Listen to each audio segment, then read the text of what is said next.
empezar quisiera que habláramos acerca de qué es este trastorno, Folia, digo, ¿por qué? Porque yo la primera vez que lo oigo, desde que se ve la película, yo dije, caray, este trastorno de qué es. Y pues bueno, la idea es de que pues conversemos, ¿no? Un ratito, nos olvidemos de la vida y pues disfrutemos un ratito estar aquí juntos. Aquí la dinámica es pues pasarla bien, ¿no? Y en este caso, pues pueden tomarse lo que quieran, un refresco, un café, pues exagerado, un té, lo que quieran. Yo en mi caso, pues como ya me les adelanté, pues como es viernes, pues una de estas, ¿no? Pero pues bueno. Bueno, la idea de esto es que aquí en este podcast no hay censura y pues vamos adelante, ¿no? Bueno, empiezo yo. Em, por lo que yo sé de este trastorno poliedrivo, este trastorno se origina principalmente en Europa, si mal no recuerdo, en el siglo XIX y fue como una, digamos, dinámica para esto, catalogar a la gente y que la gente, pues, veían que este tipo de trastorno puede ser compartido y pues la forma es y ser compartido y y pues catalogaban a la gente como loca mental, ¿no? O no sé qué opinan ustedes. Bueno, lo que yo sé.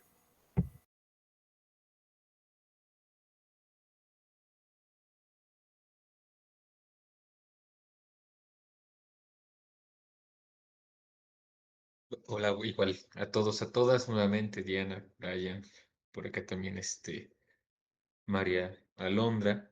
Eh, pues bueno, si pudiéramos a lo mejor igual dar un poquito más del contexto y a lo mejor de las opiniones que pudiésemos tener y anclarlo referente a la película de Joker, especialmente a estas últimas ediciones que han salido con referencia pues a películas anteriores, también a los cómics y a todo lo que precede.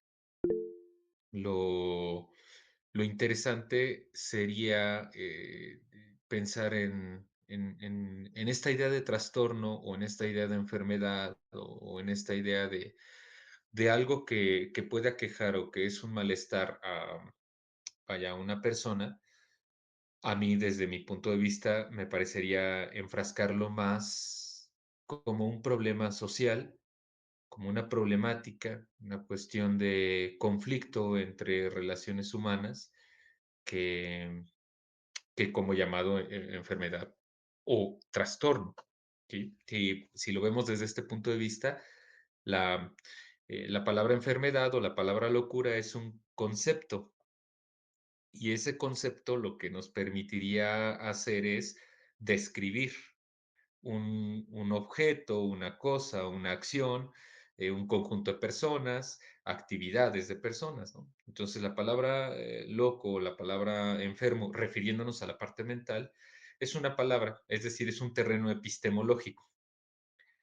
Y creo que en el transcurrir de los siglos, especialmente el siglo XIX, cuando ya se está trabajando en Europa la palabra enfermedad, enfermedad mental, hospitales mentales, con algunos primeros psiquiatras como lo es Pinel o Esquirol, posterior ya Emil Kraepelin o Eugene Bleuler, que fue el maestro de Freud, que ya lo empezaron a retomar ya muy, muy puntual, y que le han dado hasta la fecha lo que hoy conocemos como enfermedad o como trastorno, le han dado un aspecto más ontológico, es decir, como si el concepto tuviera una existencia en sí misma, como si la enfermedad fuera existente o como si la locura fuera existente.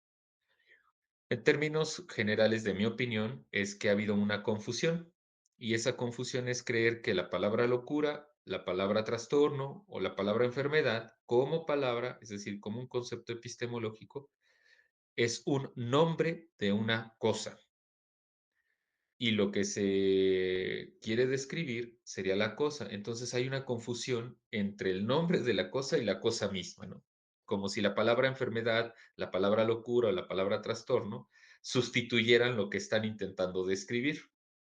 Entonces es un primer problema súper interesante, ¿no? Desde mi punto de vista, no me atrevería a llamarle a alguien loco, loca, trastornado, trastornada, enfermo o enferma, porque estaría confundiendo la palabra con la cosa, ¿no?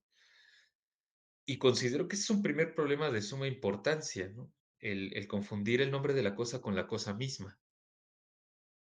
Pero para el ámbito de la psiquiatría me parece ser también que no es el único problema. Si el primer problema es la confusión epistémica versus la parte ontológica, también considero otro problema. Si solo nos quedamos con el terreno epistemológico de la palabra enfermedad o de la palabra locura, que no tiene una etimología muy clara la palabra locura, ¿no? Y que tiene ahí algunas combinaciones interesantes con locuciones antiguas desde el propio Egipto y que no tiene una palabra muy clara, muy definida, o no tiene una etimología, o al menos que yo conozca una etimología muy definida, así como lo es paciente o enfermo actualmente que sí la tienen.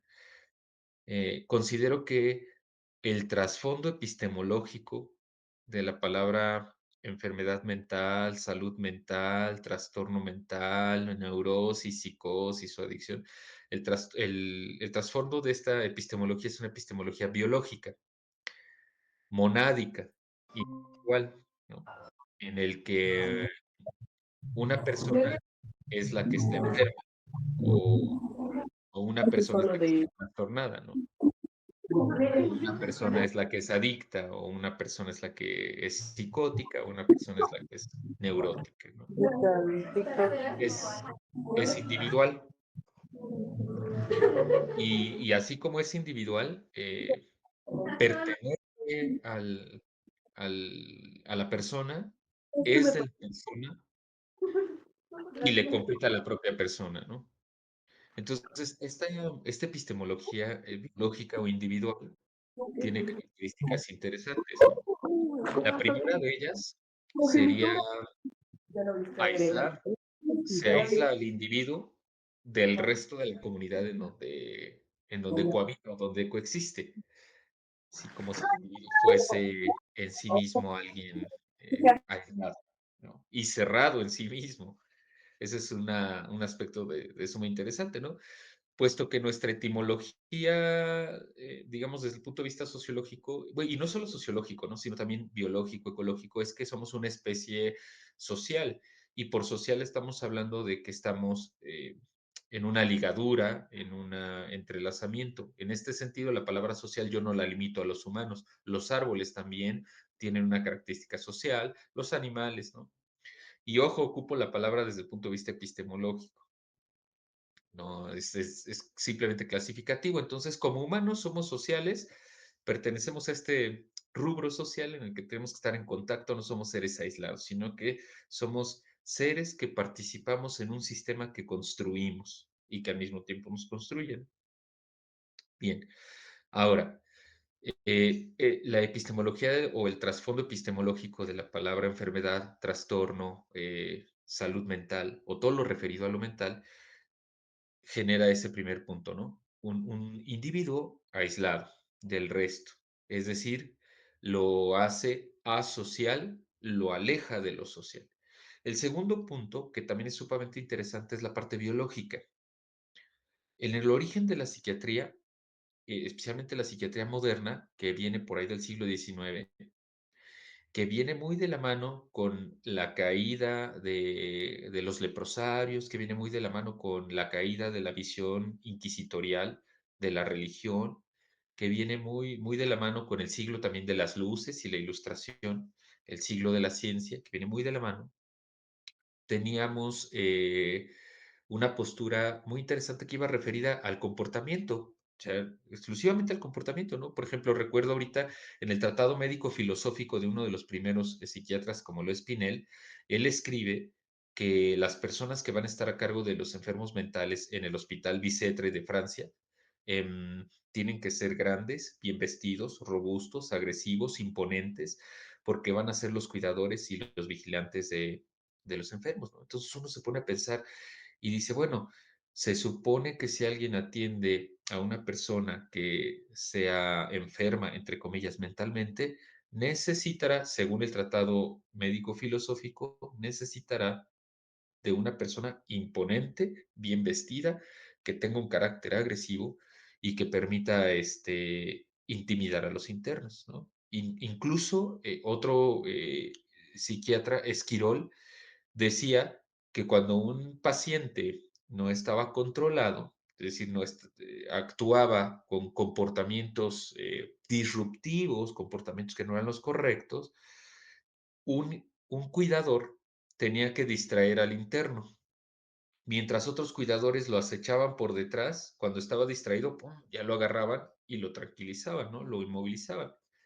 Todas estas características del inicio de la psiquiatría moderna son características de comportamiento.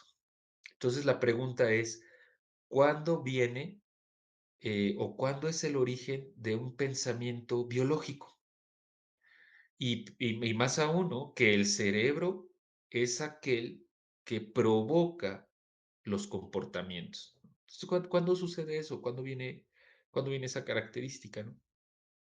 Pues esa característica es muy nueva, no pertenece al siglo XIX, pertenece al siglo XX y prácticamente a la segunda mitad del siglo XX. Y el siglo XXI, bueno, no se diga, ¿no? Está muy, muy presente que el cerebro es aquello que tiene algo anómalo, ¿no? Por eso la tomografía o la resonancia magnética son muy importantes, pero aquí viene otro punto, son importantes para neurología, no para psiquiatría. Es decir, si yo tengo esquizofrenia y o más bien dicho, pienso que tengo algo y voy a un médico y me detecta esquizofrenia, a lo mejor lo más probable es que no vayamos a tener ni tomografía, ni resonancia magnética, ni estudios de sangre, de orina o algún otro tipo clínico que permita dar un reflejo sobre algo, ¿no? Pensémoslo así, si estoy perdiendo la orientación, si mi comportamiento está fallando, si estoy perdiendo la memoria, si empiezo a actuar de maneras inusuales a las comunes, lo más probable es que me manden a hacer una tomografía al inicio y peor aún si hay fiebre o si hay algunas otras cosas, ¿no? Y de repente uno puede encontrar que a lo mejor dengue, zika, chikungunya, malaria, sífilis, herpes, todos ellos generan una fiebre alta, inflamación en el cerebro y que probablemente puedan ocasionar estas sintomatologías, ¿no? O a lo mejor no es un virus y es una bacteria. Tengo una bacteria que está provocando eso. O a lo mejor no solo es eso, sino que a lo mejor un cisticerco se subió al cerebro, el cerebro lo aniquiló y lo calcificó, ¿no? Entonces hay una calcificación. Todo esto es fisiológico. Hay elementos que pueden demostrar que hay una fisiología del cambio del comportamiento, pero no son requeridos para el ámbito psiquiátrico. No son elementos que se tengan en mente. Entonces, la pregunta nueva sería, ¿desde cuándo empieza a ver la psiquiatría que la base de las enfermedades mentales son biológicas? Y dos, ¿por qué no hace pruebas en términos neurológicos cuando se considera que el cerebro es el principal agente causal, especialmente los neurotransmisores? Estas ambigüedades o inestabilidades epistemológicas, y no por eso queremos decir que esté mal la psiquiatría, no, no, al contrario, creo que es una disciplina tan hermosa, pero hay que trabajar un poco en su postura epistemológica. Entonces, lo interesante es que si pasó al terreno de la biología, de la biomedicina, de la neurociencia, si pasó a ese terreno, hay muchas cosas que han sido descuidadas. Entre ellas, pues todas estas pruebas clínicas de las que hablamos, ¿no?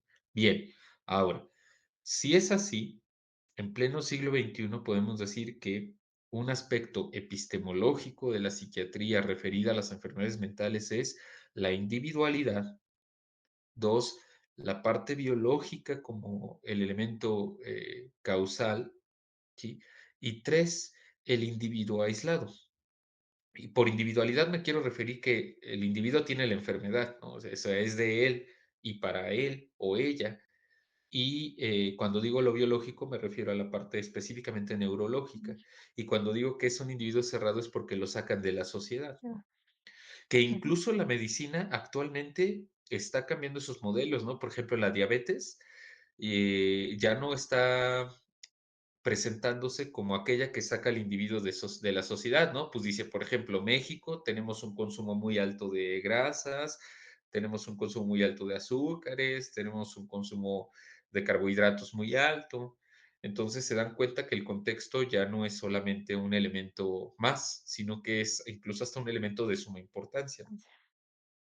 Ahora, teniendo al menos estas dudas, y pongámoslo así, ¿no? Como dudas respecto a la epistemología de la psiquiatría, es menester, desde mi punto de vista, decir que lo trastornado, lo loco, lo enfermo, lo adictivo existan. Es mejor ponerlos entre comillas y decir, hay que estudiarlos un poquito más.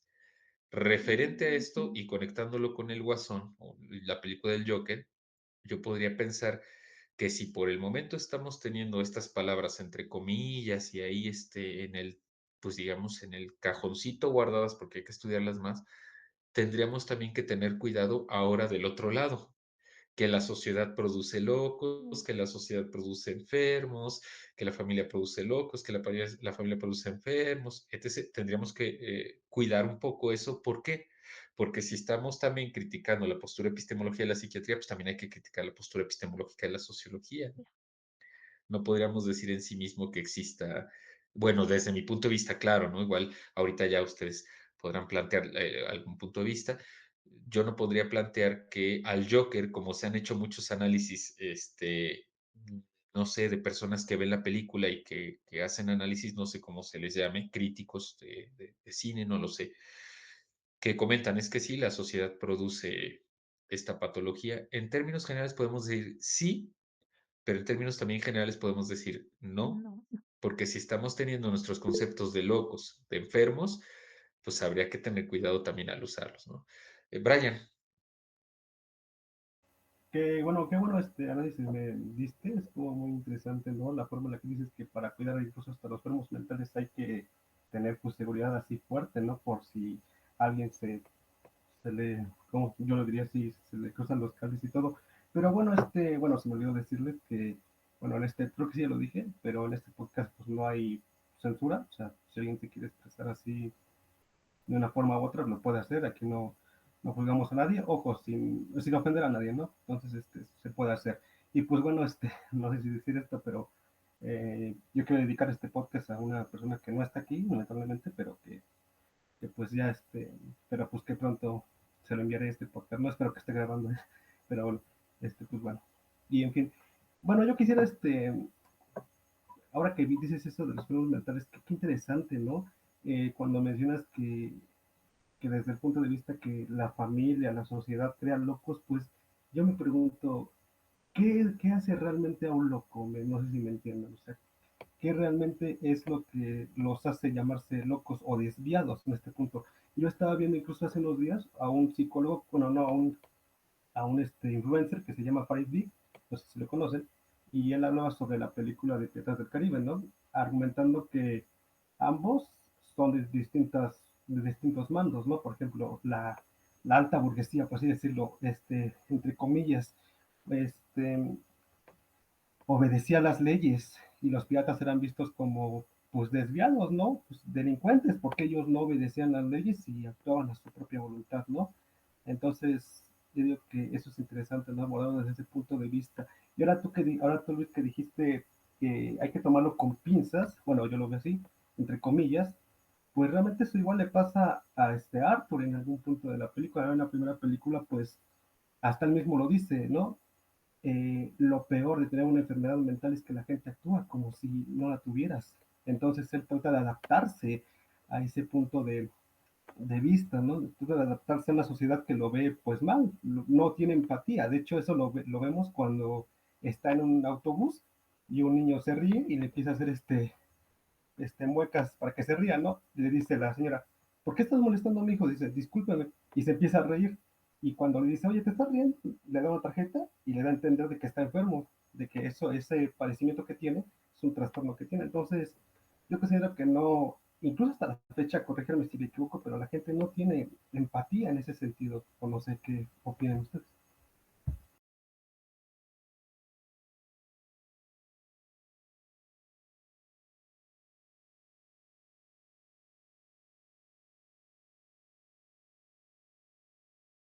no sé, Aquí no pueden hablar sé. los que quieran, ¿no? Sí, si alguien quiere tomar la palabra.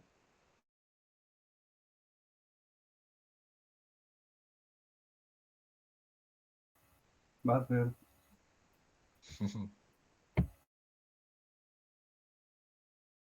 ¿Te parece si terminamos de escuchar lo que nos estaba contando el profe para poder ya entrar como en la discusión? Ok, perfecto. Pues listo, Lin. Sí, gracias, muchas gracias. Brian, muchas gracias, Diana. Sí, fíjense que es interesante las epistemologías o la forma de entender un poco las actividades que realizamos tanto como especie humana, tanto como de las otras especies, ¿no? Eh, Trataba de comentar que si a la psiquiatría le ponemos un poquito el freno epistemológico, también lo tendríamos que hacer con la sociología, ¿no? Ya. Y comentar cuando decimos, bueno, si la sociedad produce locos, hay que detenerlo un poquito y decirle, bueno, es que la palabra loco o la palabra loca, enfermo, enferma, le estamos deteniendo, ¿no? Y yo haría una pregunta, si quitásemos la palabra loco, loca, enfermo, enferma, trastornado, trastornada, ¿qué quedaría? ¿Qué hay? Bueno, lo que pensaría yo que hay son acciones, un mundo de actividades. Y este mundo de actividades está constituido por una serie de normatividades que guían la coexistencia humana. Y las normatividades, como guías de la existencia humana, no siempre son normatividades tan rigurosas o estrictas como, por ejemplo, las leyes. O reglas escritas, ¿no? Reglas que hacen propios grupos y que las hacen escritas, sino que hay otra serie de normas que no son escritas y que por lo regular vienen siendo más tradicionales o más ceremoniales. La antropología, pues, ha dividido entre reglas formales, reglas informales, ¿no? Una regla informal podría venir siendo una regla ritual, ¿no? Una regla ritual podría ser un saludo. Entonces, si yo saludo a alguien, pero ese alguien no me regresa el saludo, entonces estamos rompiendo la guía normativa de la acción. Si hacemos esto, entonces podemos dar una pequeña frase y podemos decir, el mundo de actividades sociales humanas está basado en normas de coexistencia. Y esas normas de coexistencia pueden ser variadas. Son trabajadas de manera cooperativa y colectiva, pero no de manera racionalizada y programada, sino que suceden, acontecen, ¿no? Se van constituyendo. No es hasta cierto punto un plan racional, que estemos trabajando con normatividades, como el eructar en la mesa, no es un plan racional decir, si eructas, estás siendo mal educado, o si no eructas, lo estás haciendo muy bien. Por lo regular se van haciendo convenciones y conforme va pasando el tiempo van configurándose. Entonces, esas normas son las que, no quiero decir que nos regulen, porque las normas no nos regulan como humanos, porque no son reglas biológicas o epigenéticas, ¿no? Que trabajan cromosomas y que trabajan hormonas, no son reglas genéticas o epigenéticas, sino que estas reglas o estas normas, como guías de la acción, son guías de la acción que regulan las relaciones entre personas, no a las personas, no regulan la persona. Entonces, el comportamiento vendría a ser un producto del mundo de las actividades donde venimos trabajando y que las normas lo van a guiar y hasta cierto punto condicionar en términos de su regulación para hablar de comportamientos apropiados o comportamientos inapropiados. En ese sentido, ahí le diríamos a la sociología, si las reglas regulan comportamientos apropiados e inapropiados y el comportamiento es definido como el efecto y el padecer de actuar con otros y otras, él sería siempre, en efecto, recíproco con otras personas. Y eso es lo que regulan las normas sociales históricamente constituidas, los comportamientos apropiados e inapropiados. Ahí cabría decir, la sociedad no produce locos, la sociedad no produce enfermos, ni la familia produce locos o produce enfermos, sino que podríamos decir, epistemológicamente hablando, la familia o la sociedad en el conjunto normativo de comportamientos apropiados que regula, al mismo tiempo constituye como posibilidad comportamientos inapropiados a las cuales hay que estar regulando.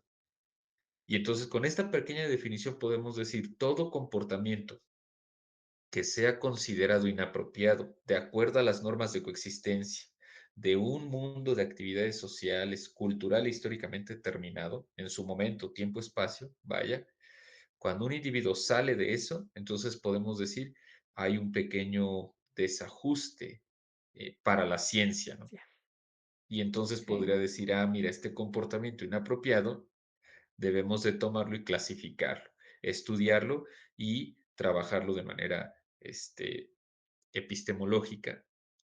Ya posteriormente viene una transformación de que la epistemología se convierte en una parte ontológica y se cree en esa existencia. Pero vaya, no metamos tantos en esa discusión. Entonces, ¿qué podemos Ujú. decir? Se trata de comportamientos y esos comportamientos siempre son posibles, tienen posibilidades de ejecutarse, de trabajarse, de generarse, porque son coproducidos por el mundo donde el individuo coexiste y el propio individuo.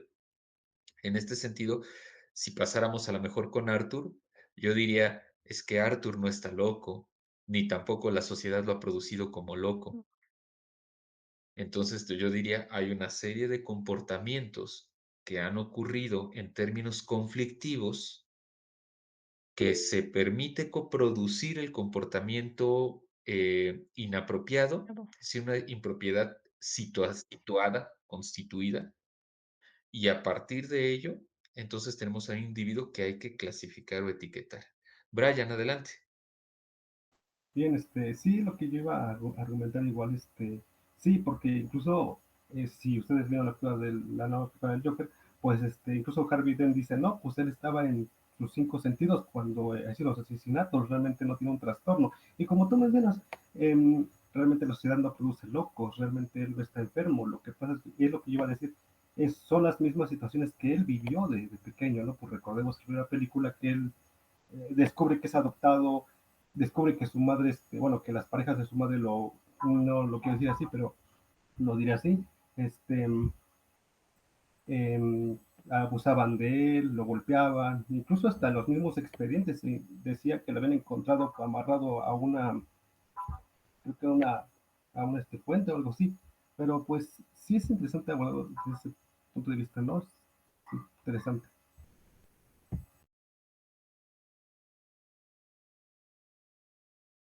Sí, claro, ¿no? Es sumamente interesante ese punto.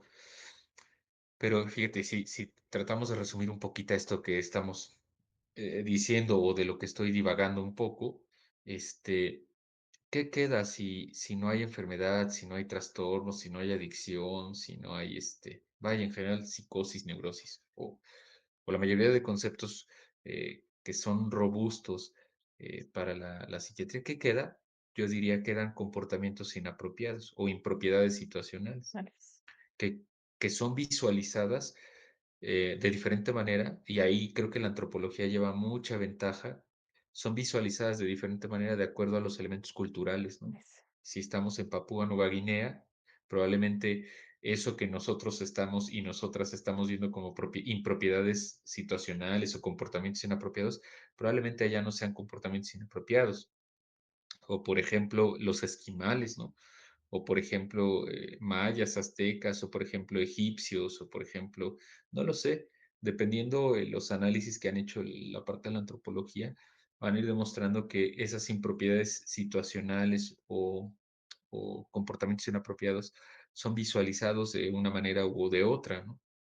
Y entonces aquí va a depender mucho. Hay una antropóloga muy interesante y tiene unos escritos súper hermosos. Uno de ellos es Patterns of Culture, ¿no? Patrones de cultura. Ya, Y comenta algo bien interesante, ¿no? Abriendo su libro dice, nadie ve el mundo con ojos pristinos, es decir, como con ojos naturales, vale, eso. con ojos neutros, hasta cierto punto, ¿no? Sino que todos los miramos a partir de la óptica cultural en la que estamos, pues, viviendo y vivenciando. Ahora, si estamos en una, no quiero decir en lo correcto, si estamos en una acertación, o sea, si estamos acertando un poco, y en lugar de enfermedades, trastornos, todo eso, tenemos comportamientos inapropiados, que esos son producidos por las reglas que regulan o que guían los mundos de la actividad. y tenemos eso y estamos en lo correcto, entonces podríamos ya comenzar a preguntarnos un poquito cómo se producen estos comportamientos. Lamento. Y ahí ya cambia totalmente la óptica en general de, de la postura epistemológica, ¿no?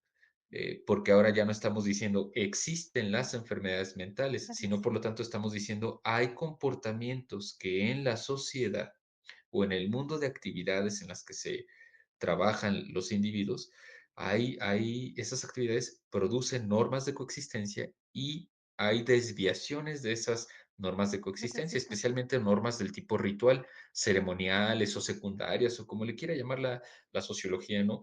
La antropología le llamaría informales. Cuando se rompen esas reglas informales, entonces estamos hablando de un comportamiento inapropiado.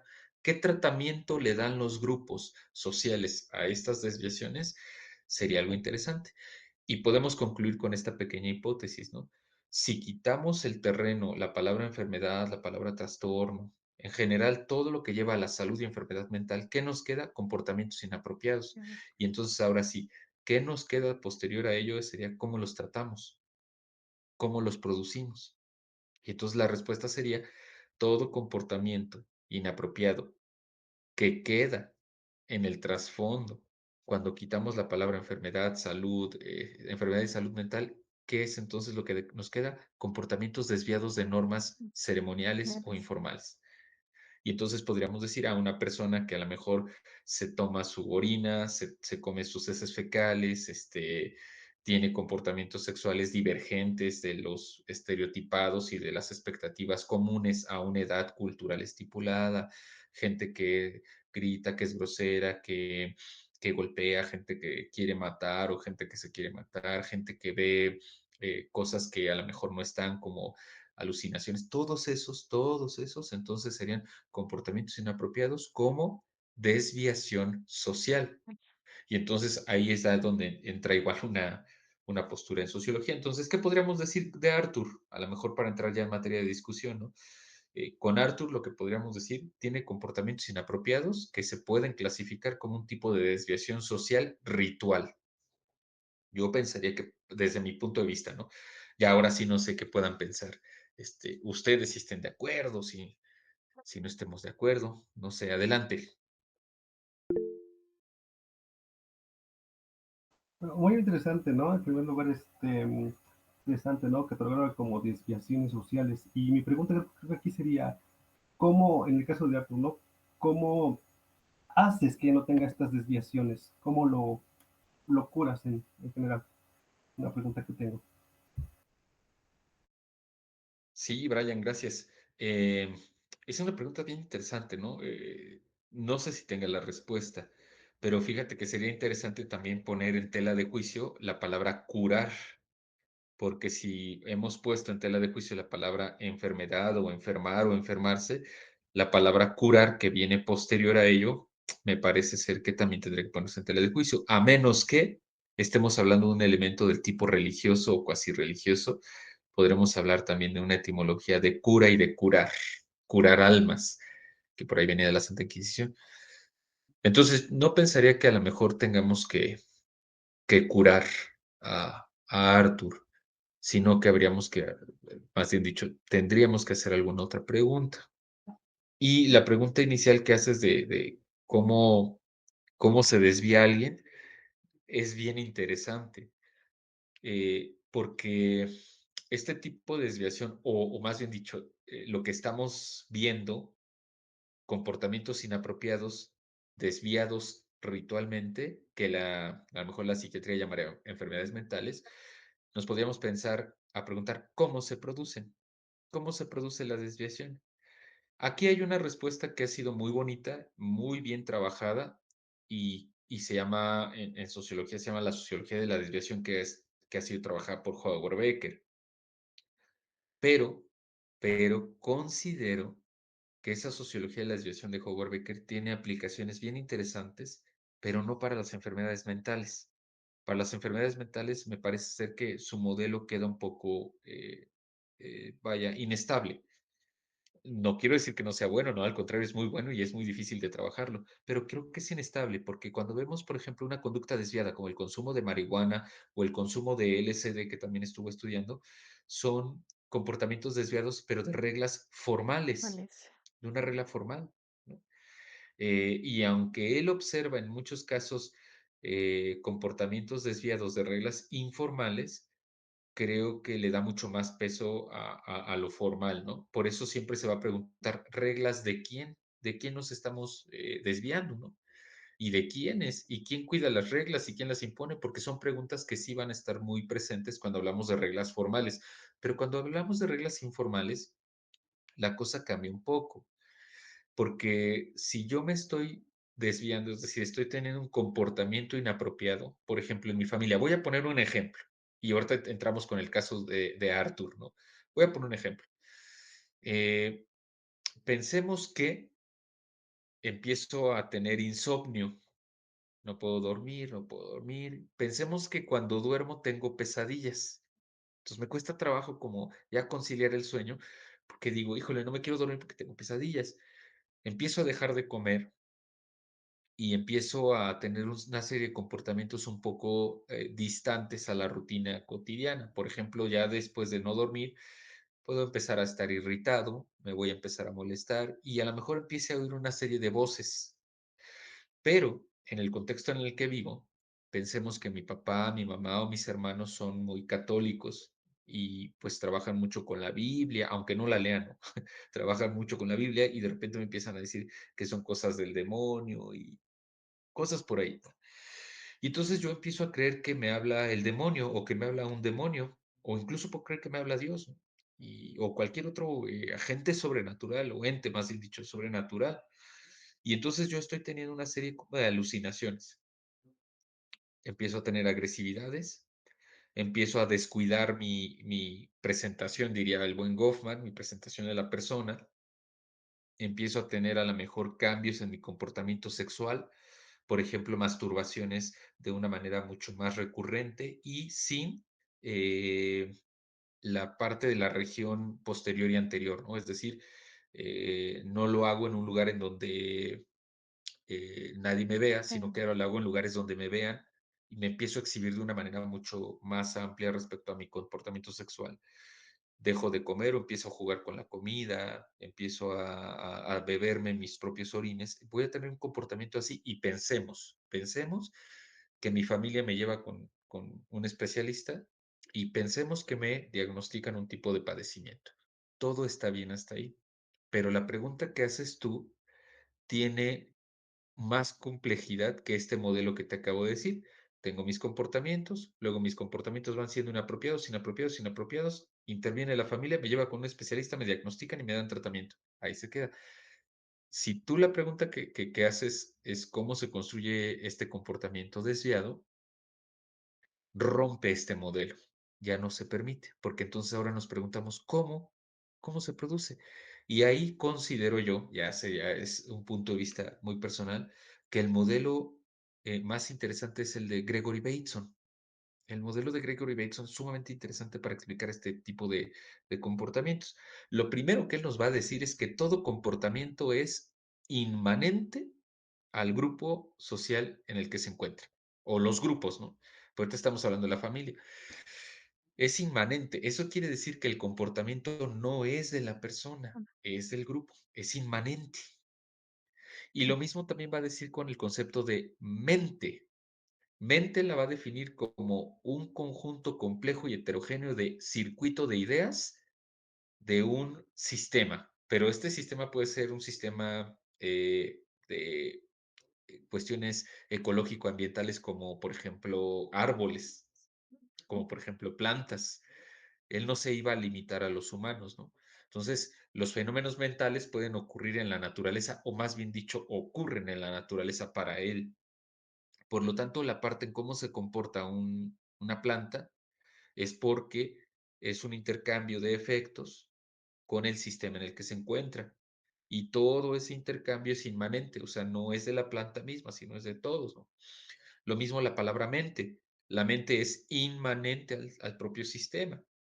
Si está en lo correcto, Gregory Bateson, en términos epistemológicos, si está en lo correcto, eso quiere decir que la mente no está ni en la cabeza, ni en el cerebro, ni es de una persona, sino que es del sistema en sí mismo. Es un circuito, lo mismo que el comportamiento. ¿A qué nos lleva esta pregunta? Si la mente es inmanente al propio sistema y el comportamiento es inmanente al propio sistema, quiere decir que el sistema lo produce, o más bien dicho, lo coproduce. Y aquí tendremos que hacer la pregunta de cómo un sistema social coproduce comportamientos desviados. Según él, hay varios elementos, ¿no?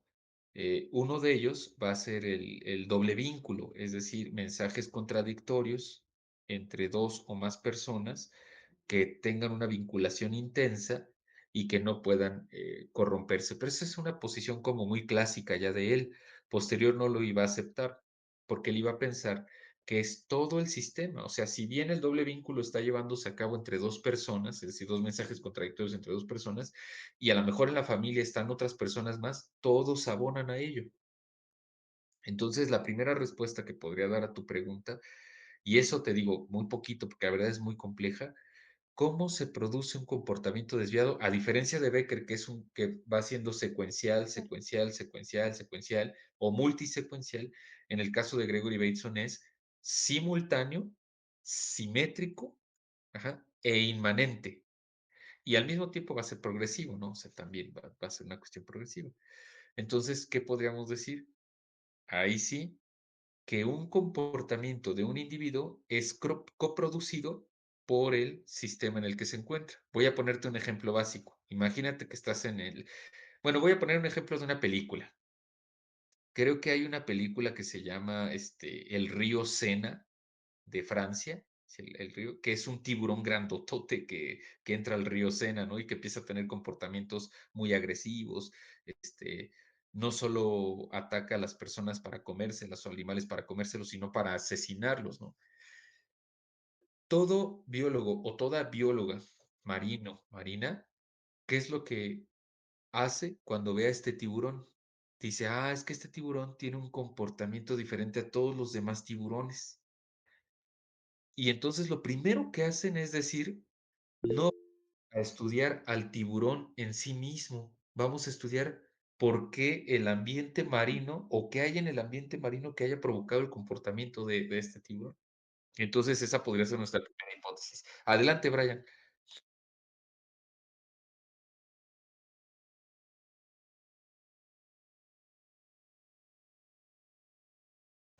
Ah, no, perdón, no tenía apagado. Estaba diciendo que, que se lo pusieron sin querer la manita.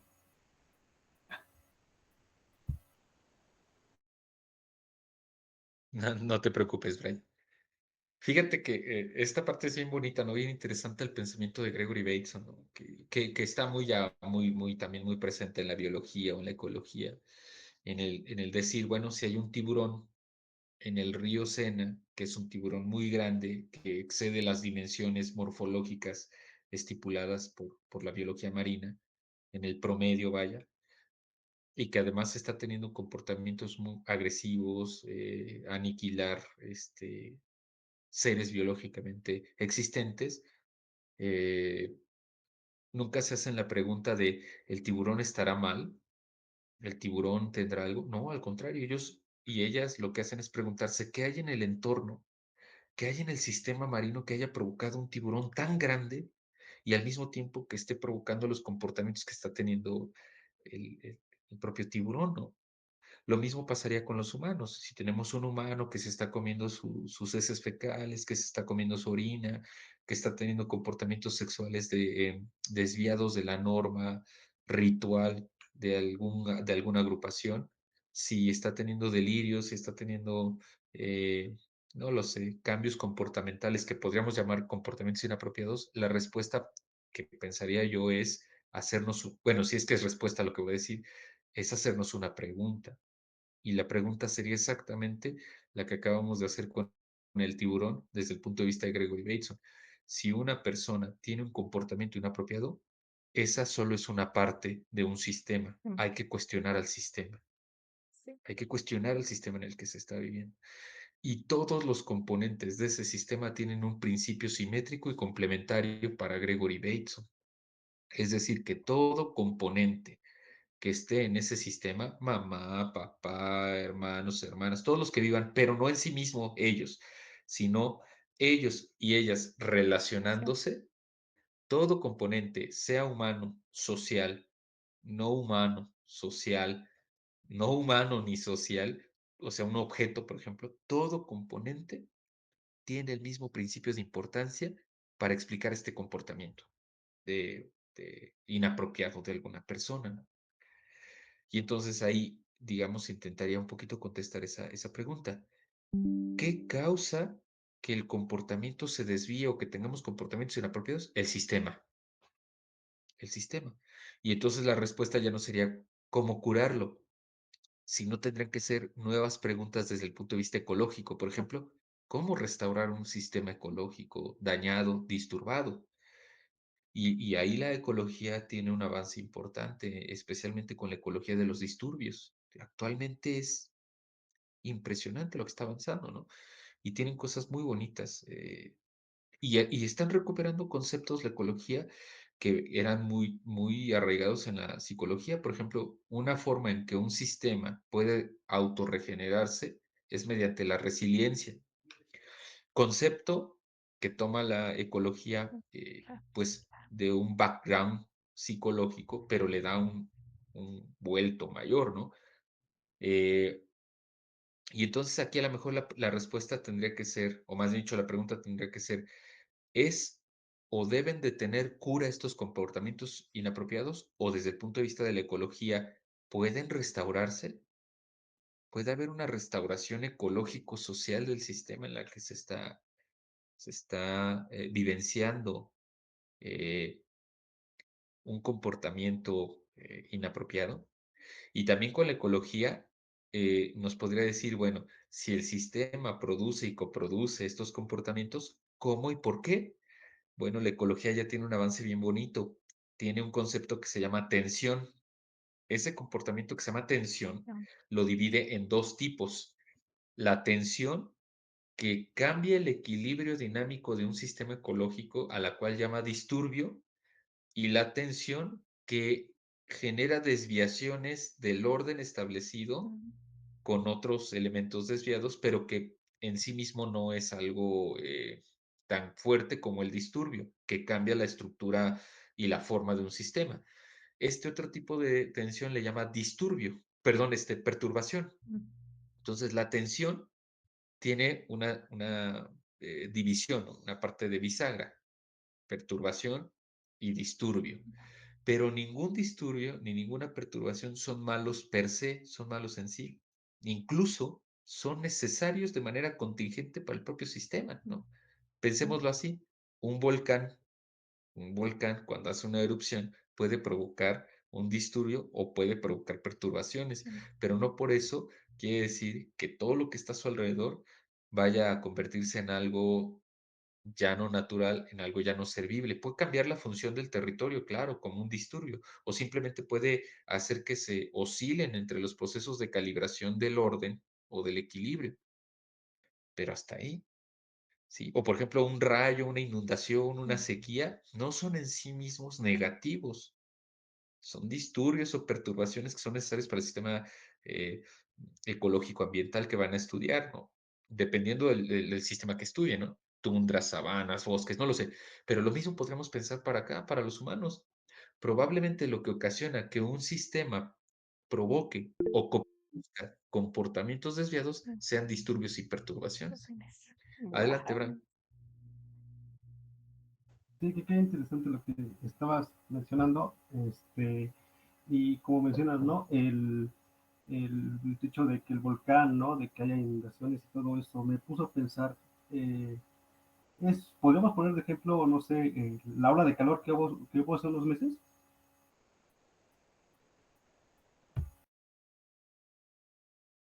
Sí, bueno, la ola de calor fue sumamente interesante.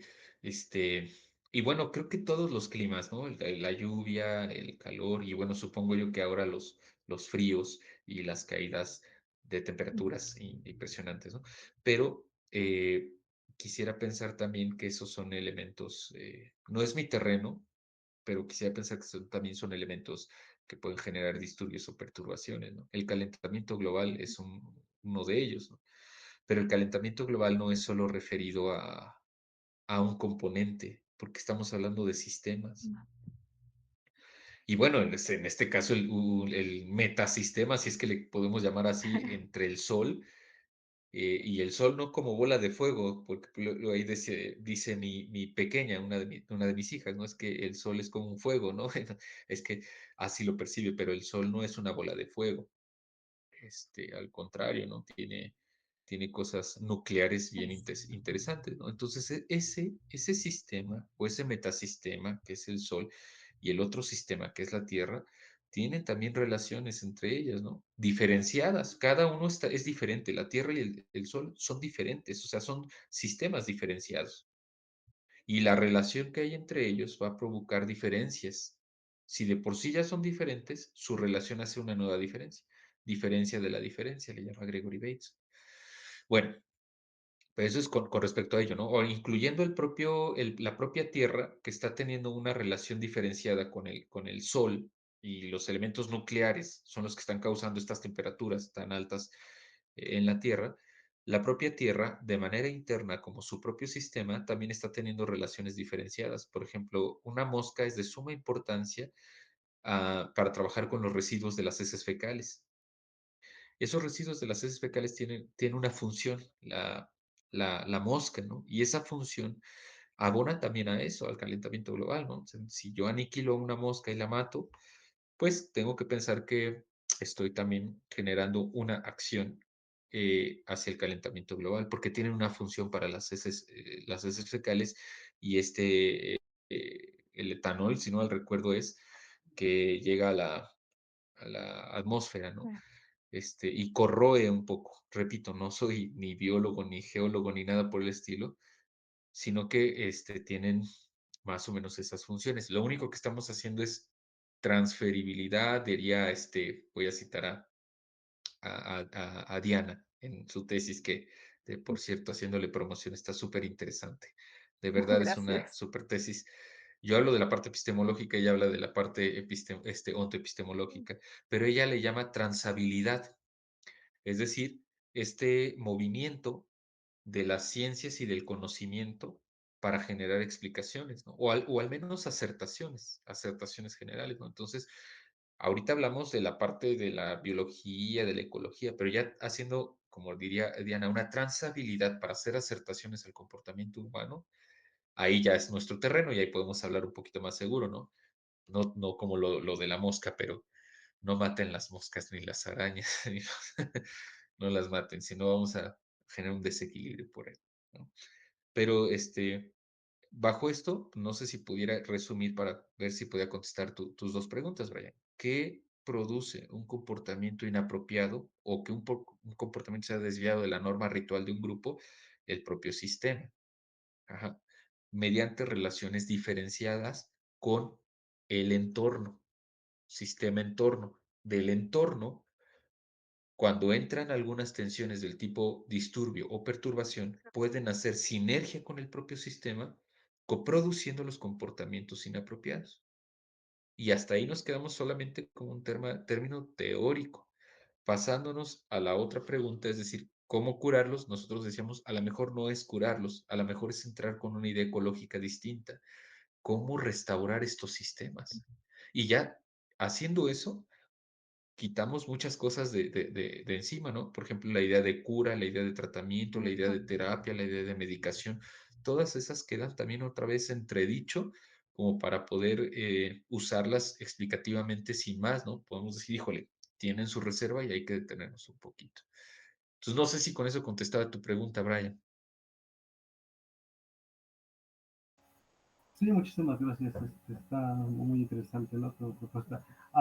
Yo quisiera que ya pasáramos al tema de discusión porque veo que nada más nos queda media hora.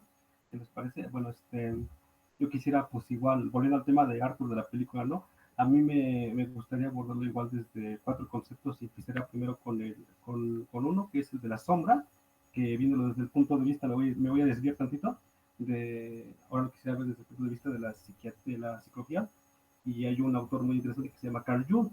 Carl Jung argumenta este concepto de la psicología, digo, perdón, de la sombra, argumentando que la sombra representa nuestros, por así decirlo, deseos más reprimidos que realmente no hemos llegado a aceptar. En este caso, pues, si ya vieron la película que salió, pues la película incluso empieza con un corto animado de los Looney Tunes, que por cierto me encanta, y pues esa sombra pues representa todo lo que Arthur reprime, ¿no? A tal punto de que ¿cómo se llama? Se presenta a la sombra al mismo, ¿no? Entonces empieza a hacer chistes, empieza a golpear a la gente, empieza incluso a golpear personas, ¿no? Entonces cuando llega la policía por él, pues esta sombra pues regresa a su forma original dentro de Arthur, y a Arthur pues le toca pagar los platos rotos, ¿no? Y argumentando de este concepto de la sombra, tengo una pregunta que tal vez ustedes dos me puedan contestar.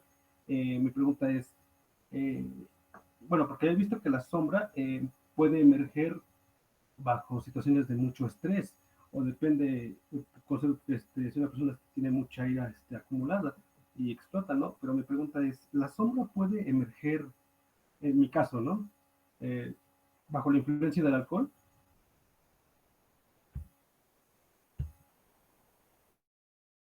Pues no sé si ahora le damos la palabra a Diana mejor.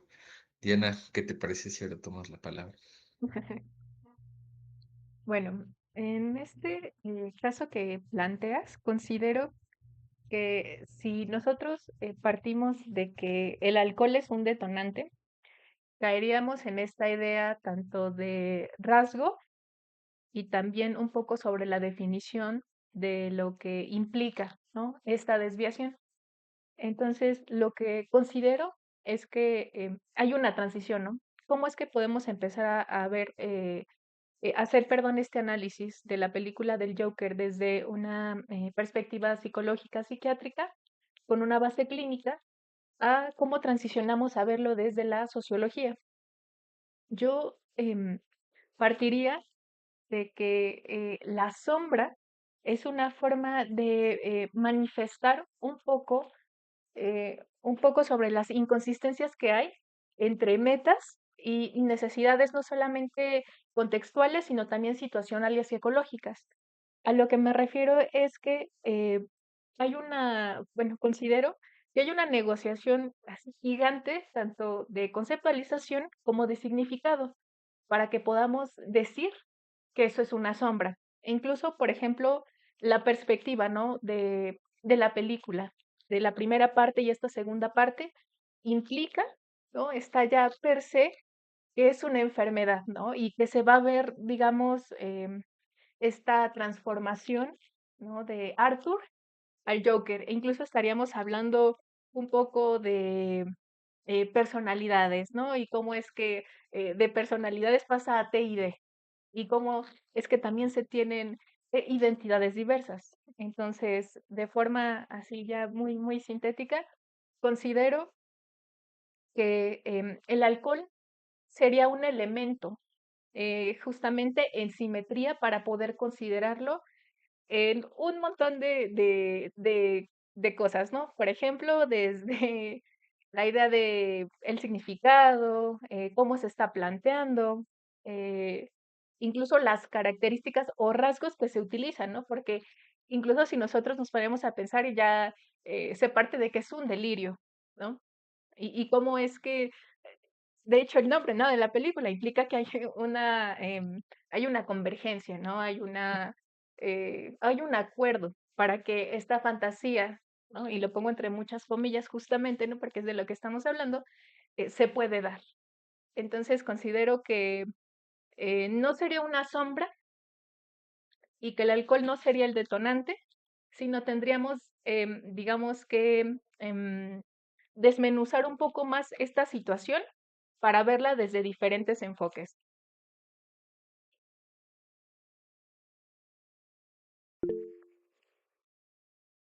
Bueno, muy interesante lo que acabas de decir, y me gustó mucho cómo pones a Arthur y al Joker, ¿no? Como personalidades. Yo eso sí lo vería así, pero también lo vería como, por ejemplo, lo vería como un alter ego, por así decirlo. En este punto de vista, no, pues lo que yo sé, lo poquito que sé es que un alter ego, pues es una persona, es un antitú, ¿no? Una como figura que creas para protegerte o para mejor dicho, eh, abandonar tu realidad, ¿no?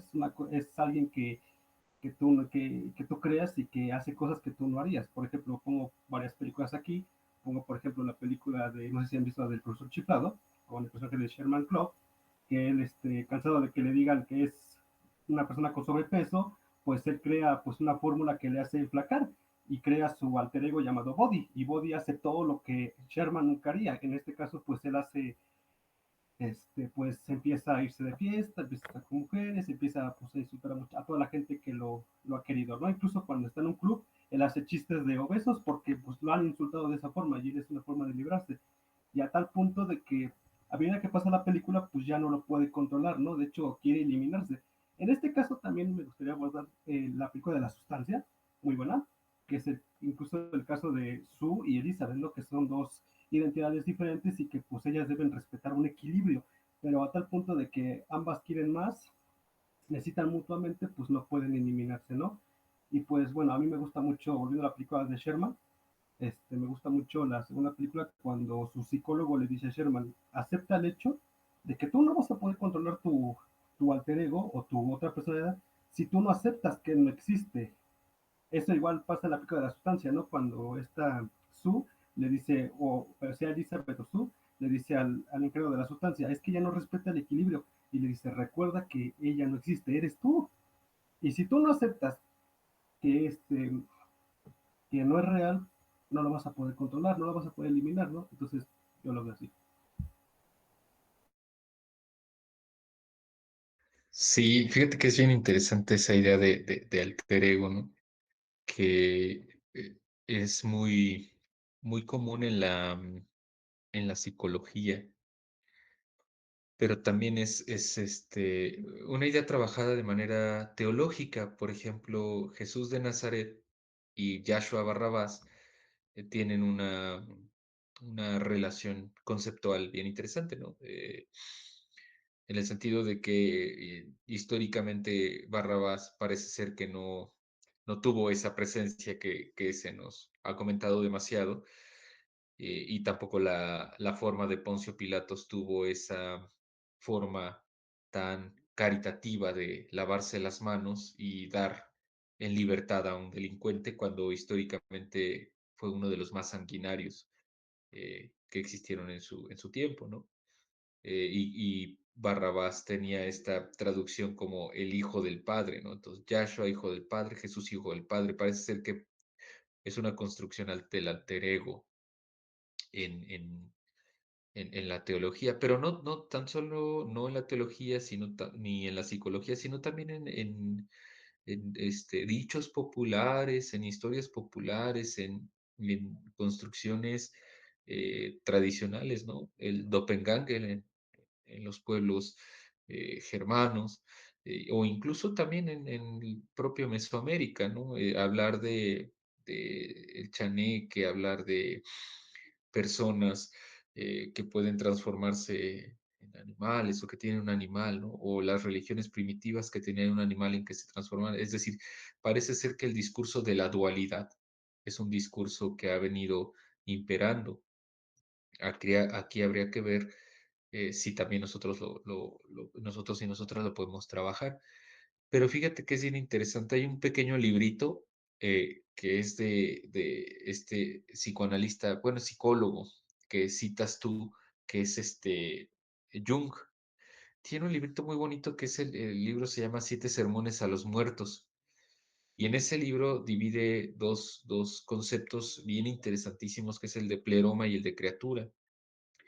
En el de pleroma es como una cuestión muy compleja, ¿no? Porque es el todo y la nada. Es en donde está el muerto, pero también donde está el vivo. Donde están los muertos y donde están los vivos, ¿no? Es una cuestión bien interesante porque existe el todo y la nada, ¿no? Sucede y no sucede el pleroma. Es muy difícil el concepto y es muy complicado como para resumirlo, pero podemos tratar de dejarlo como eso, ¿no? Como es el pleroma es todo aquello en lo que se existe, pero no se existe al mismo tiempo. Y la criatura solo tiene nacimiento dentro de este pleroma, pero lo niega en sí mismo, ¿no? Porque la criatura es la posibilidad de la construcción. de las imágenes, de las palabras, de las cosas, que siempre van a estar divididos también el pleroma y la criatura, ¿no? ¿Dónde estaría la palabra de sombra?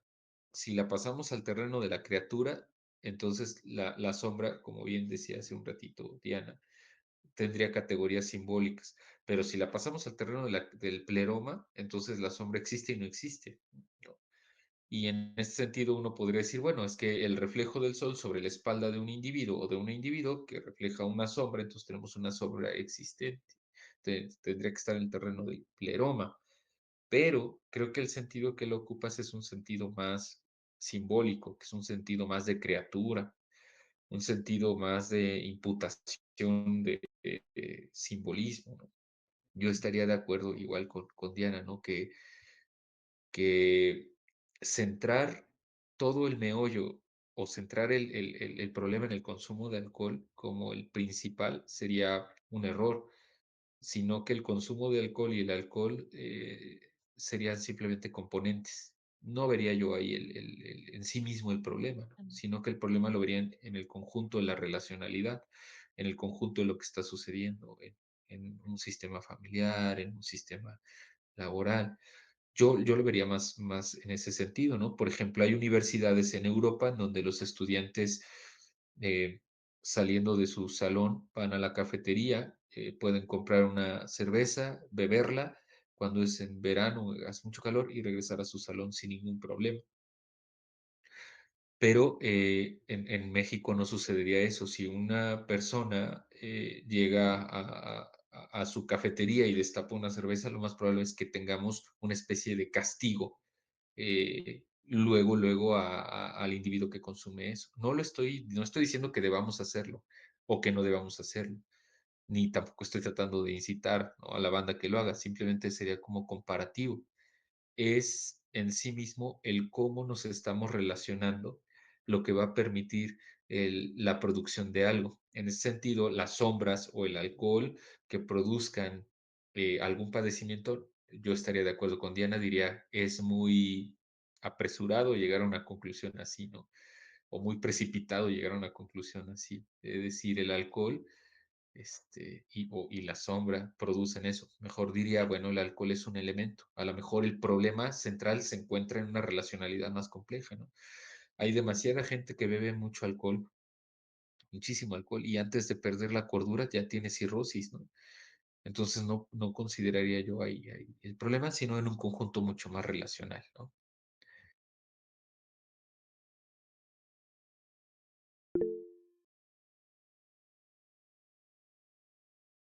Bueno, gracias por contestarme la pregunta, muy, muy interesante, ¿no? Y pues bueno, los últimos dos cosas que quisiera abordar ahora, basándome en la película del Joker, serían la fantasía y la manipulación. En este caso, pues la fantasía sería todo lo que Arthur imagina, ¿no? Se crea una imaginación con Harley creyendo que pues están juntos en un show, que están bailando y todo eso, porque como decía su psiquiatra de Harley en ese punto, la música nos ayuda como que a sanar cosas que tenemos pendientes en nuestro interior, ¿no? En nuestra forma de ser. Y pues bueno, me gusta mucho esa idea que ponen en la película, ¿no? De que se imaginan que están en un show y cuando, y aquí voy a usar el concepto de la manipulación, que el Joker no se da cuenta de que pues Harry lo está manipulando a tal punto de que le dice que vive en el mismo lugar que donde vive él, que vivieron cosas similares a las que él vivió, y pues bueno, y le dice que ha visto más su película que ha hecho él más de 20 veces, ¿no? Y pues él se crea esa idea, ¿no? Pero a medida que su abogada le dice, no, pues te está manipulando, ella realmente no vive en el lugar que tú, de hecho ella es egresada de psicología, ¿no? Es psiquiatra y aparte vive con sus papás que son ricos, ¿no? Entonces te mintió. Y a medida que él dicen eso, él se imagina que está en un escenario y cantan juntos y a medida que se corta el show, pues ella le dispara a él como, me traicionaste y ni siquiera me lo dijiste. Y de hecho ella confiesa que quería caerle bien, ¿no? Y pues yo aquí me había hecho una pregunta muy interesante, ¿no? ¿Cómo una persona puede ser manipulable? O sea, ¿qué factores contribuyen a que una persona sea manipulable?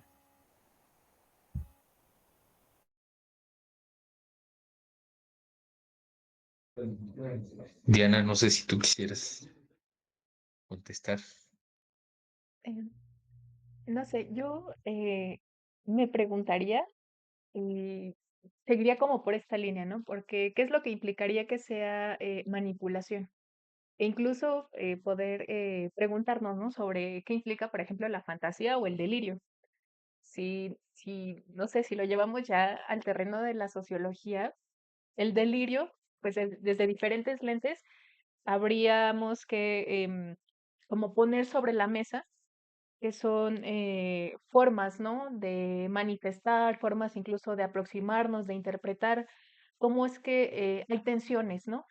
Eh, y cómo es que, pues estas tensiones no solamente implican eh, que se desarrolle la enfermedad, ¿no? Es lo que estamos poniendo, digamos, no bueno, sí, en duda, ¿no?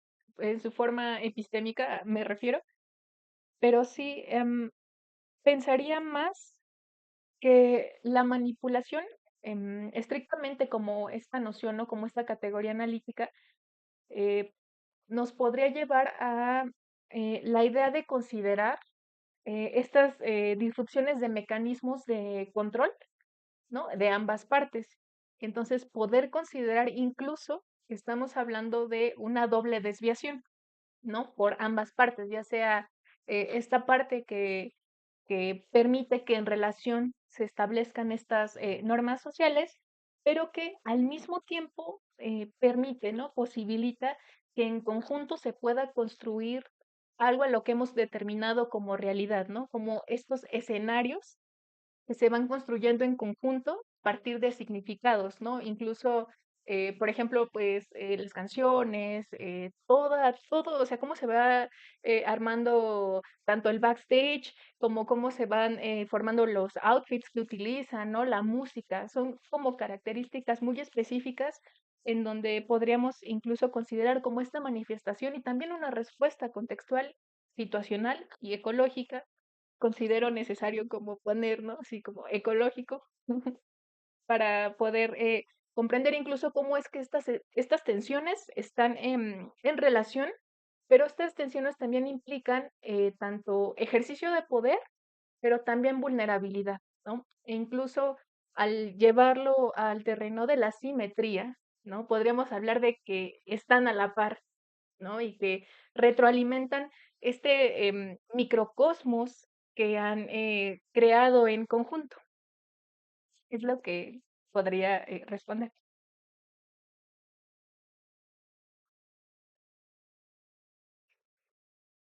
Sí, Brian, es bien interesante igual esa parte, ¿no? Esas son preguntas sumamente interesantes, también complejas como para que las podamos agotar en el espacio, ¿no? Del podcast, pero al menos para que las personas puedan reflexionar un poquito más sobre las situaciones que vivencian, ¿no? Eh, si te das cuenta, el ejercicio de la manipulación viene siendo principalmente un ejercicio bien interesante de la sociología clásica, que podría decir de un ejercicio de la voluntad de una persona sobre la voluntad de otra, independientemente que la otra parte no quiera, ¿no? Que le va a llamar el ejercicio de poder. Que salió una línea muy interesante en la sociología para trabajar con esa parte. Pero también, como dice Fer, ¿no? Cuando nos mandamos al terreno de la simetría, pues las cosas ya no funcionan de esa manera, porque el poder por principio va a ser siempre asimétrico en el ejercicio propio de una voluntad de uno sobre la voluntad de otro, ¿no? Aunque el otro tenga una resistencia, pero ya en el principio de la simetría, pues ya no funcionan las cosas este, en ese sentido, ¿no?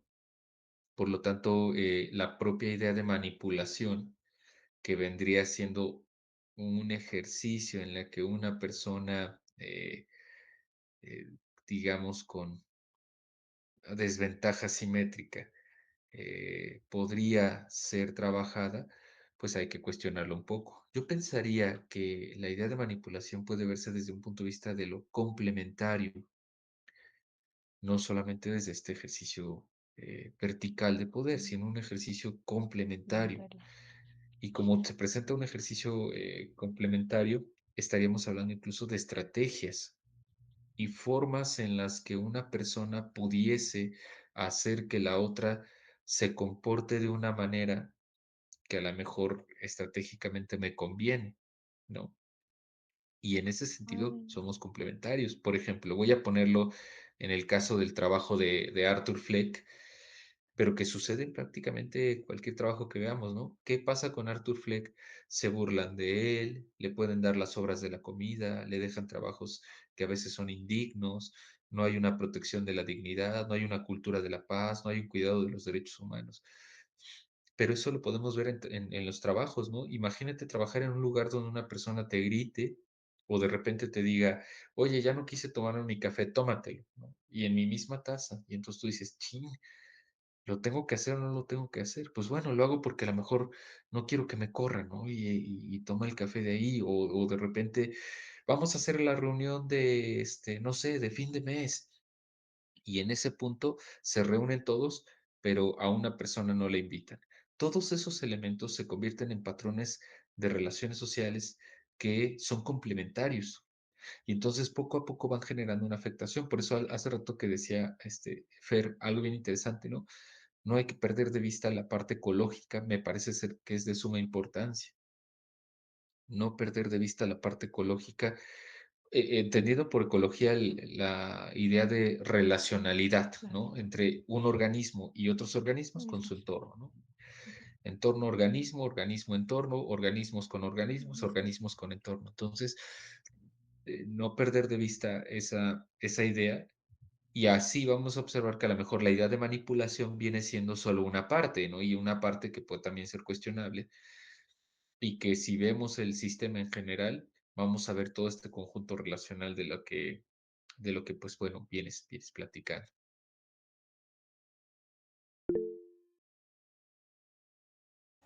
Bueno, ya para terminar, porque ya nos quedan 9 minutos, bueno, quisiera que pasáramos a las reflexiones que ahora hicimos, ¿no? Bueno, yo quisiera comentar ya como punto de vista esta película, como mencioné al principio, ¿no? Fue duramente criticada, yo no entiendo, honestamente, desde mi punto de vista, no es por generar a nadie nada, pero yo no entiendo por qué fue muy criticada esta película, si yo cuando la fui a ver me gustó mucho, porque realmente... Eh, yo creo que hizo bien el director, ¿no? Todd Phillips, es decir, ¿no? Pues realmente tú admiras al Joker, ¿no? Al alter ego de Arthur, ¿no? No pones los pies en la tierra y no ves a Arthur, ¿no? A la persona que paga los platos rotos, al que sufre. Entonces creo que eso fue lo que a muchos fans les cagó, ¿no? Perdón la palabra. Pero yo digo, pues, a ver, eso creo que ya lo planteaban desde la primera película, ¿no? De que él quería, pues, ser amado por alguien, ¿no? Tener esa figura paterna. Lo vemos incluso igual cuando él se imagina estando con Murray Franklin en su show, ¿no? Y le dice que él dejaría todo lo que tiene por tener un hijo como él y le da un abrazo, ¿no? Entonces eso refleja que no tuvo amor paternal, ¿no? Entonces lo que desea, ¿no? Y pues bueno, volviendo al tema de los fans, pues yo considero que muchos fans, incluyéndome a mí, queríamos ver a un Joker en acción, ¿no? De hecho, aquí un dato curioso que les quiero compartir es que yo hace unos meses, hace como un mes, me encontré el guión, el borrador de la película, y pues bueno, este guión que fue descartado argumentaba que esta historia ocurría 3 años después de la primera película, y que en este guión estaba que Arthur ya no iba a ser Arthur, ahora iba a ser el Joker, pero este Joker iba a infundir miedo, ¿no? Iba a estar más fuerte, incluso está tatuado. Y en este guión estaba que Harley Quinn, que es protagonizada por Lady Gaga, se iba a enamorar de Arthur, no del Joker, de Arthur. Incluso hasta ¿cómo se llaman? Las fantasías musicales, pues eran producto de la imaginación de ella, no de Arthur, ¿no? Y entonces al final de la película Lee iba a morir en las manos del Joker, ¿no? Creo que eso es lo mismo que muchos queríamos ver, ¿no? Típico, ¿no? De que el Joker maltrata a Harley, pues típico, ¿no? Entonces creo que tomaron otro rumbo aquí, ahora es al revés, ahora el que está enamorado es Arthur, bueno, el Joker, y Harley es la que la manipula, ¿no? Y pues bueno, a lo mejor algunos se preguntaron si vieron la película, ¿quién es la persona que visita a Arthur al final de la película, no? Y pues bueno, se nos iba a revelar, y voy a hacer spoiler aquí, por si no lo han visto, se nos iba a revelar que la persona que lo visita al final de la película iba a ser un Bruce Wayne joven, dándonos a entender de que tanto la película de Batman de Robert Pattinson, que si me preguntan me encantó la película, y esta película del Joker están conectadas, ¿no? Se iban a enfrentar en algún futuro no muy lejano, ¿no? Pero, pues bueno. Y pues bueno, yo mi punto de vista, yo, pues, como digo, a mí me gustó, de hecho, yo defiendo mucho a Quentin Tarantino, un director y productor muy exitoso que yo aprecio mucho al defender la película, ¿no? Pero él dice, no, pues a mí me gustó porque creo que aquí nos dieron lo que queríamos, lo que teníamos que ver, no lo que, no lo que queríamos ver, ¿no? Entonces, desde mi punto de vista, pues yo la disfruté mucho, no entiendo por qué mucha gente se enfoca en destrozarla, incluso yo cuando, antes de ir a verla, se estrenó creo que el 3 de octubre, yo fui a verla el 5, un sábado, y pues yo me daba cuenta que muchos críticos, que se hacen llamar críticos, ponían en Facebook las críticas, ¿no? Pero me di cuenta de que las copiaban y pegaban. Y yo le dije, incluso a alguno de ellos, oye, le digo, pues no tienes criterio propio como para ver la película y poner tus propias palabras. Y me salía con la, perdón la palabra, con la estupidez de que es que las críticas están divididas. Y digo, ya sé, pero no puedes hacer eso. No puedes, no tienes criterio propio, no tienes voz ni voto y no puedes poner tus propias palabras. O sea, es lo que no me gusta. O sea, que se cuelguen de la fama de alguien más para dar rienda, ¿no? Para darse fama, ¿no? Y eso lo he visto muchas veces en muchas, incluso con muchas películas, ¿no? Pero pues sí me pareció muy interesante la película y pues bueno, yo en mi punto de vista, si yo era la película, yo cuando muere Arthur al final, yo lo interpreté como que muere, yo lo interpreté de la forma en la que muere Arthur, su parte humana, no muere el Joker, porque esta película nos da a entender que el Joker no es una persona, es una enfermedad que todos podemos tener, que todos tenemos un Joker dentro, ¿no? Que espera ser liberado, ¿no? Entonces, ese punto de vista me gustó y pues como dije, yo lo interpreté de que Arthur no muere, bueno, perdón, el Joker no muere, sino muere Arthur, y realmente no se sabe si murió o no, porque recordemos que si algo sabe hacer Todd Phillips, es jugar, bueno, es jugar con la mente, ¿no? Por ejemplo, en la primera película nos ponen de que al final él se hace la sonrisa y todos lo alaban, ¿no? Y pasamos a otra escena donde está él, pues, contando de que le dice a su psicóloga, me acuerdo de un chiste, le dice, ¿y cuál es el chiste? Dice, no lo entenderías. Nos da a entender de que está encerrado, pero yo me pregunto, a ver, ¿cómo rayos lo atraparon? ¿Cómo rayos lo encerraron si estaba rodeado de tantas personas que lo idolatraban? Entonces, no entiendo ahí, entonces, así lo veo yo, ¿no? De que, pues, este final, pues, puede ser, pues, jugar con la mente, ¿no? Decir, no, realmente no está muerto, pero bueno, ya lo dejo a consideración de cada quien.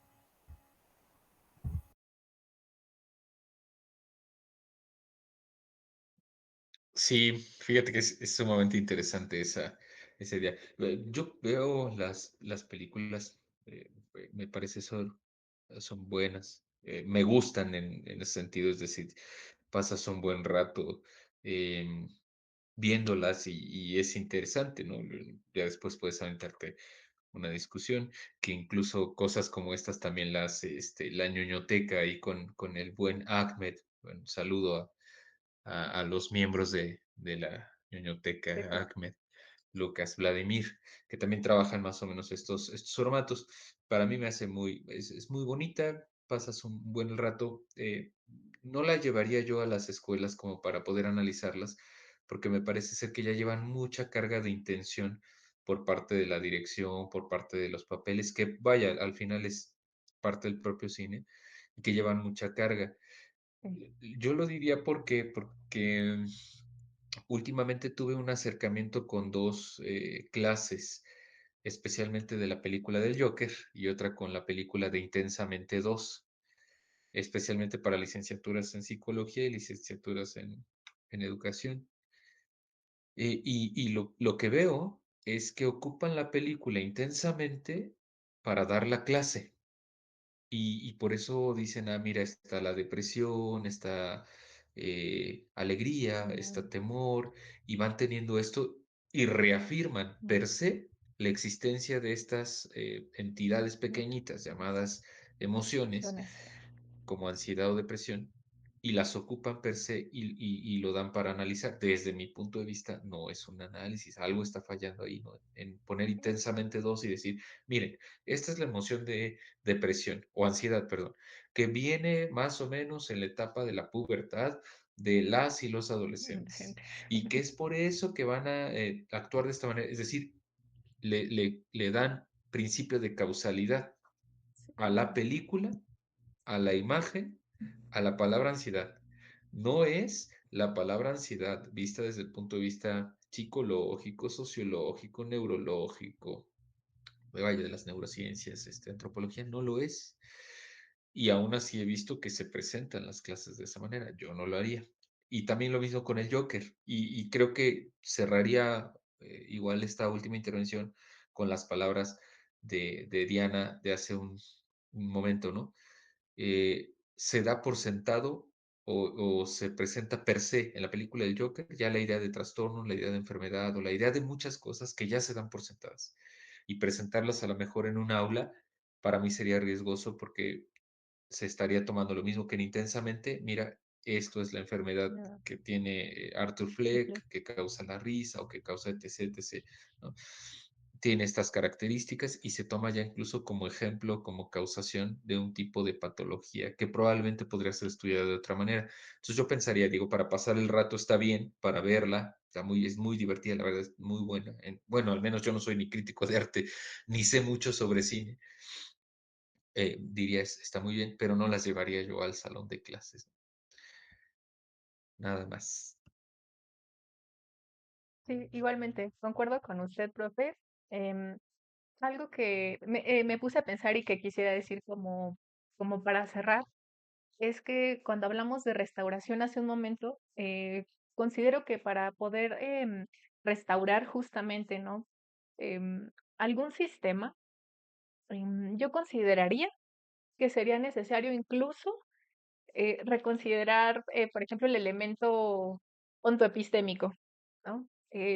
Considero que la forma de restaurar es justamente, es eso, poner como eh, sobre la mesa qué se está estudiando y cómo se está estudiando, ¿no? E incluso procesos que ya están como bastante dados como el análisis, ¿no? Analizar implicaría, ¿no? Que ya hay un elemento fenoménico, por ejemplo, problemático, ¿no? En este caso, como lo venimos platicando, o justamente que ya hay, ¿no? Hay alguna enfermedad, y también incluso la restauración implicaría cómo es que se va construyendo este problema, no solamente a nivel público, sino incluso a nivel científico y académico. Entonces, hablar de restauración implicaría también, eh, pues considerar, ¿no? Variedad de relaciones, ¿no? Lo que estamos platicando, de ligaduras, en donde tanto, por ejemplo, estos objetos ontoepistémicos orientados están, ¿no? Diferentes sistemas e incluso ecologías en donde son necesarios eh, poder considerar, ¿no? Como esta idea de complejidad. Específicamente complejidad donde hay hay una variedad, ¿no? De relaciones, como lo hemos platicado. Y también, ya muy rápido para cerrar, hace un momento, ¿no? Que estábamos hablando incluso de cómo se empieza a conceptualizar, ¿no? Lo que implica la enfermedad, cura, sombra, ¿no? Estos desequilibrios. Eh, Hace unos días terminé de leer un libro que se llama La prueba del cielo. Y bueno, esta parte lo que aborda y lo que yo quiero decir es que aborda cómo es que la muerte en términos conceptuales, es decir, en términos epistémicos, transicionó del corazón al cerebro, ¿no? Y cómo a partir cómo es que a partir de esta transición empezamos a ver problemas y cómo es que también esta transición implica que empecemos a detectar, por ejemplo, enfermedades a nivel cerebrovascular, ¿no? E incluso, por ejemplo, considerar enfermedades hormonales. Entonces, ya para cerrar, diría que para hablar de restauración implicaría incluso como partir de una doble desviación e incluso me atrevería a decir que de rituales fiaculares, ¿no? Porque serían una forma incluso de mediar, ¿no? Porque si lo llevamos como a este terreno sociológico ya, digamos, un poco más denso, yo lo vería, ¿no? Y consideraría incluso las películas como rituales piaculares, en donde se nos presenta la desviación y la forma de curar, ¿no? Una idea de cómo es que entra la parte sacral, ¿no? Para poder restaurar este orden. Y bueno, eso es lo que yo consideraría.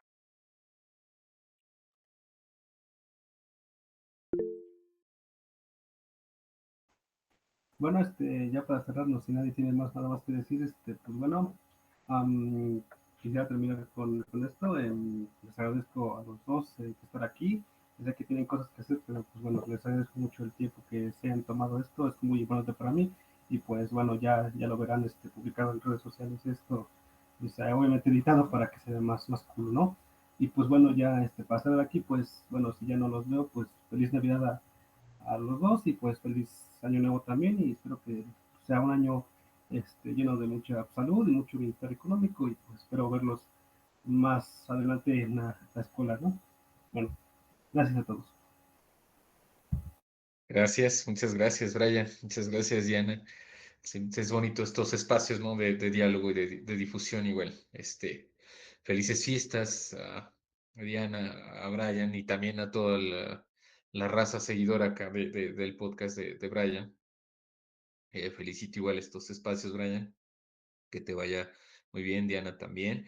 Les vaya muy bien estos espacios y siempre trabajando desde el punto de vista de la reflexión o la comprensión siempre es muy bonito, ¿no? Muchas gracias por la invitación.